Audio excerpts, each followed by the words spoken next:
to understand what are scalars and what are vectors. So the basic definition is this: a scalar quantity can be completely defined by its magnitude alone. Okay. For example, let's say we are talking about masses, right? So if I take one weight and let's say it's 100 pounds or something, and take one more weight which is also 100 pounds, together they'll be 50 pounds. Irrespective of how I keep them, I can keep them on top of each other if I like. That won't make a difference. Yeah. Similarly, if we are talking about distances, let's say we are starting from this point on the map, then going here, then going along this path, right? Then turning a bit, then coming this way, and then going a little this way, then coming to some place here. Okay? And if I want to know what is the total distance covered, I'll just take this distance, plus this distance, plus this distance, plus this distance, plus this distance, and the last part. And I'll get the total distance. Yes. So how I turned, etc., it doesn't matter. Right? So if I just add them all up, simply I'll get the distance. Total distance. So we say mass is a scalar quantity. Why is mass a scalar quantity? It can be added up in a very simple manner. Right? Mass. Similarly, yeah, mass of, like, see, this is 100 kgs. Put another thing on 100 kgs, become 200 kgs. It's as simple as that. How I keep it and all doesn't matter. Similarly, distance. How I go, how I turn and all doesn't matter. If I just add all the distances, I get the total distance. So such quantities, right, they can be described completely just by specifying their magnitude. Like I said, this distance is 2 kilometers. Okay, this distance is 2 kilometers. Maybe the sum of all these will be 2 kilometers. The total mass here is 200 kgs. 200 kgs. Takes care of all the things. There's nothing. Yeah, when we handle these quantities, the addition is very easy. Yeah. Do you understand? So we say they are scalar. Now we'll get more clear about these when we talk about vectors. Okay. Okay. Now, the definition, of course, is quite obvious. I mean, it's easy to remember at least. To describe a vector quantity, we need both magnitude and directions. But why do we need both magnitude and direction? That is the question which bugs us. Okay. Because some things just don't add properly unless we know the direction. For example, let's say there is a small box here. You are pulling in this direction with 2 newtons, and your friend is pulling in this direction with 2 newtons. Now these two forces will add up to 0, isn't it? They'll cancel each other. Yeah. So we say 2 plus 2 is 0, isn't it? So when you are adding vector, 2 plus 2 is 0. Isn't it? Well, normally if I take 2 kgs and 2 kgs, no matter what I do, it will not become 0 unless I take it to space or something. Yeah. Right? And there also the mass won't change, it's only the weight it's going to change. Yeah. Right? So if you're talking about mass, strictly speaking, 2 kgs and 2 kgs will always be 4 kgs even in space. Yeah. Right? But forces can act up in a funny way.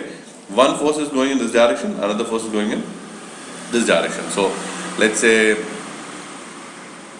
this is 2 newtons, this is also 2 newtons.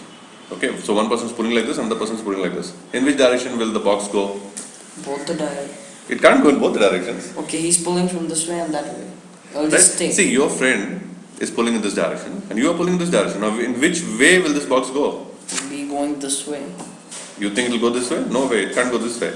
So Yes. actually, so now we have to know vector laws of addition. So we have two forces. What we do is, these are like two sides of a parallelogram.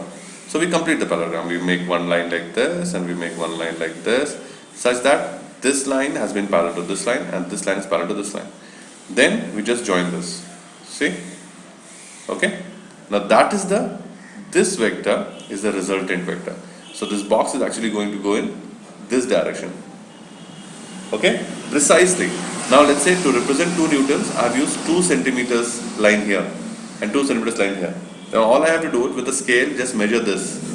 And I know exactly how many newtons it will be. And if I measure this angle, I know at what angle it will be also. Okay. So this is the vector law of addition. So like that, there are different vector laws.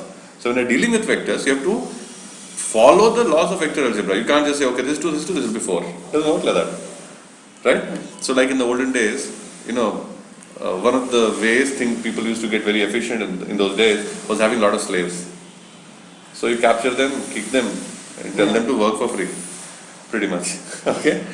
So all these Egyptian, pyramids, etc. were built like that, right?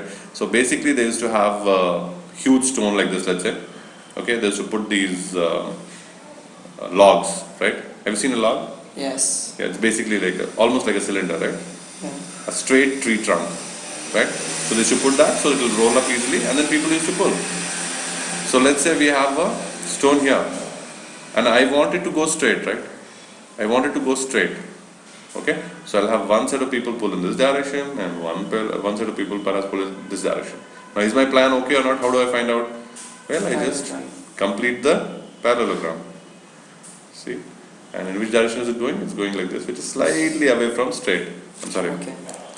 slightly away from straight. So I have to again adjust these and I can know which direction it will go. While when they are pulling these from this side, is one guy is pulling this guy, the stone or this thing will move in that direction.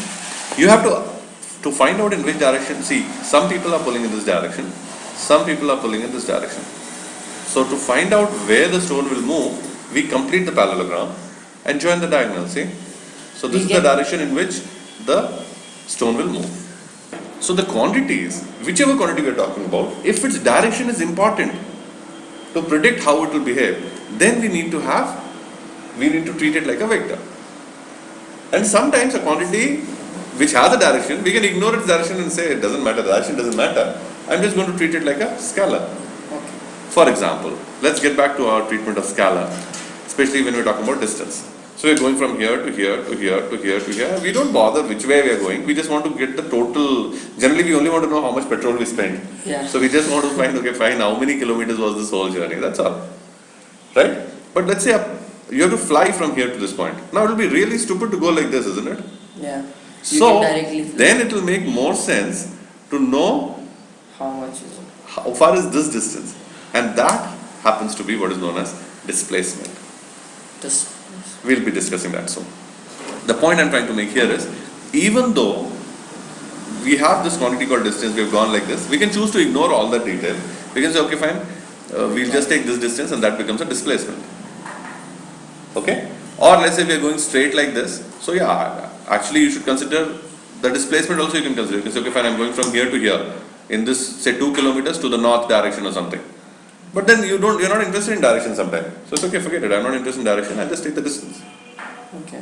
You understand? So something may be a scalar or a vector depending on how we want to treat it. Now mass, generally, when you're talking about mass, we are not interested in what direction the mass is facing and all that. Who cares? Yeah. Right? So now do you understand what's a scalar, what's a vector? Yes. So when we're talking about scalars, we just use normal algebra to add it up. Yeah. So these kind of quantities like mass, time, distance, these are scalars. Scalar quantity. While these quantities where the direction is important are known as vectors. Let's take one more example, that of water flowing. Now let's say there is a boat, okay, and let's say the river is flowing like this, and the motor of the boat is also pushing it in this direction. Okay. Quite obviously these two things will get added, Yes. right? It can move much faster. It will move much faster. But if the boat was moving like this and the river is flowing like this, then it will be a harder task for the boat to flow. Let's come to a more simpler example. So here we have the river Ganga, just when it descends onto the plains. Okay, so it has a lot of flow, and believe me, it's cold like hell. Okay, it's very, very cold. And let's say it's flowing like this. Okay, and somebody tells you, if you are very strong and a good swimmer, cross the river. So you are here, and the person tells you, you swim and you get to this point. Now the river is flowing very fast in this direction. If you try to swim like this, if you try to swim like this, the river is going to push you, right? So you are trying to swim like this, but the river is flowing like this. You are going to be This way. here rather than there. So how should you swim? It turns out, since the river is flowing like this, and you want the resultant to be like this, you should perhaps swim something like this, in this direction. Okay. Then you can. You get the idea? Yes, yes. Okay, so this is where, now generally if you say how fast is the Ganga flowing, you say okay, it's going at 3 meters per second, let's say. Okay, or say 10 meters per second, whatever it is. I'm not bothered about the direction, but if I have to cross it, I have to consider how it's going. Yeah. If I want to be a little more smart than I am usually. Right? Yeah. So now I hope you are clear with what is a vector. Another example. See, a plane normally wants to move ahead. But there are many forces acting on it, and all forces are vector. So there is a weight which is acting downwards. There is a lift which is taking it upwards. Then as it's going forward, there is the resistance of the air, which is called drag. It's taking us forward. All this has to be taken into account, and then the force has to be applied correctly so that it will go forward. So when they're designing a plane, they have to consider all these forces. So in the study of physics, the study of physics is a study of nature. So you don't just say, okay, I don't like children, let's make up what is vectors and what is scalars and torture them with it. It's not that. See, they have studied nature. They say, you know what, to take advantage of this, we have to study what is known as vectors, and that will make it easier for us. Yeah. Alright? So with that we conclude what is scalars and what are vectors. So if you have understood this, you should be able to answer this question. Just with your current understanding of what velocity means, just tell me. Exactly, I don't know what's a velocity. It's like speed. Something like speed. Speed with the direction, you can say, is velocity. When I say the river is going only at 10 kilometers per hour, I'm talking about speed. If I say 10 kilometers per hour in the north direction, it becomes velocity. Okay. So, Yes, it is a vector quantity. right. And what about force? Force? No. Because you're pushing something, but it's Yeah, but it's in a particular direction. Just now we you discussed. need to have a direction to that. Yes, You can tell that is why it's force in that's why it's a direction. vector. It's always a vector. And weight. See, something is being pulled towards the earth. So we need to have the direction. It's a force actually. So it's a vector. Mass? No. No. Velocity of a river? Yes. Right?